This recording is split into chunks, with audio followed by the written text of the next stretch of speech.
right, we're going to chat about learning sequencing. This is something that we hear a lot in our community of dancers, that the most challenging aspect of moving from one level to the other is that it feels overwhelming to just piece together individual movements into more dancey sequences. All right, the first tip I have is starting with broad strokes. So I think sometimes, at least when I'm taking a class and I feel overwhelmed learning movement, I start to feel like, oh no, I can't catch up. I've lost it. And then they moved on and now I don't know what to do. And I start to feel agitated. And then I notice, oh, this agitation is really detrimental to my learning. So actually, if I can just let go of trying to absorb all of the information at once and instead level it out and think about broad strokes. So broad strokes, I think of in three parts. It's facings, like my directionality in space. It's which way am I traveling in space? And then it's also understanding landmark positions. Let's break those three things down a little more.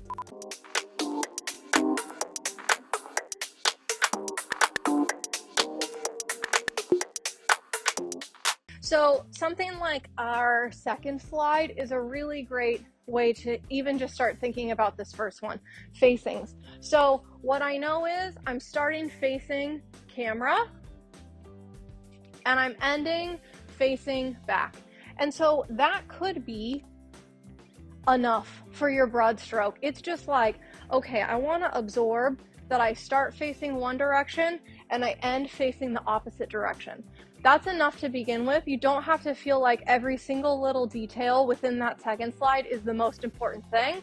Sometimes it's just about knowing your directionality so that you can start to process and understand what you might have to do in your weight shifts or in the weight of the legs that would actually help you get from front to back. And so then your body can kind of take over and help provide you a little more clarity.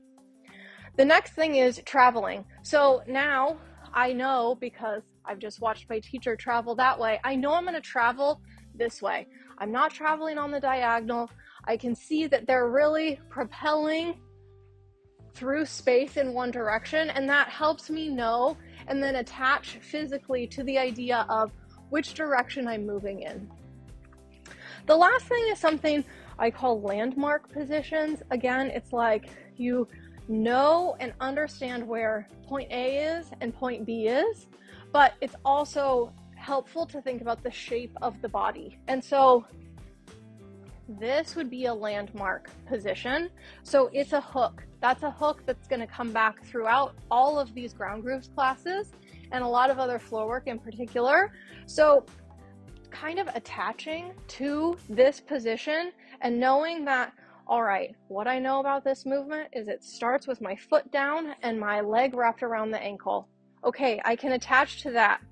And then you can layer on those other broad strokes that you have. It starts facing front and it ends facing back. And it travels across the floor in this direction.